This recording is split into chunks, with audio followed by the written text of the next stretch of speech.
Me çadrat që mezi përballonin erën dhe shiun, shumë qytetarë u mbledhën të ejtën në stacionet e autobuseve në Podujev, në pritje të një mjeti transporti për të udhëtuar drejt Prishtinës.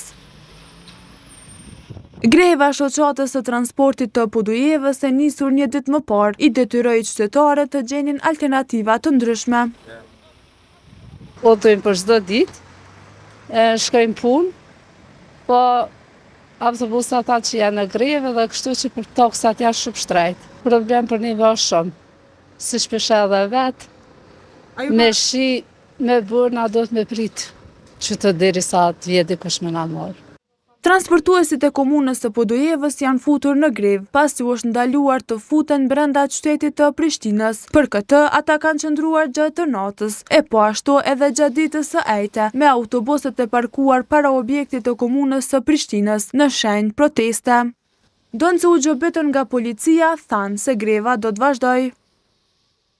Ka marrë vendim për me mos me ordnan kryeqytet Prishtinës të hiq, po më nalë atje në Bernic të një vend parking aty që nuk i plotëson kushtet ai vend parking as për me i qu kafsht aty, se jo me i qu njerëzit udhëtarët aty.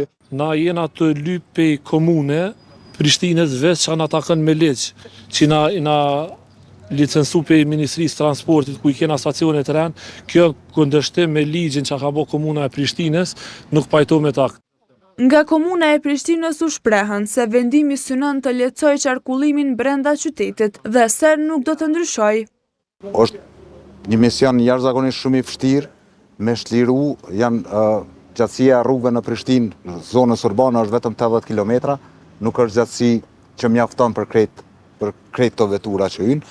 Atëherë ne duhet me marrë vendime të cilat prekin sigurisht edhe në biznesin e palëve tjera, por mbi gjitha vendime që janë për të mirën e qytetarit të Prishtinës.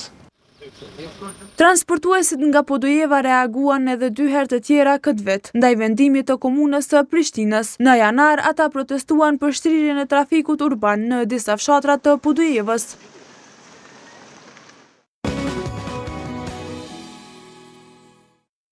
Kjo ishte e tëra çfarë ne kemi për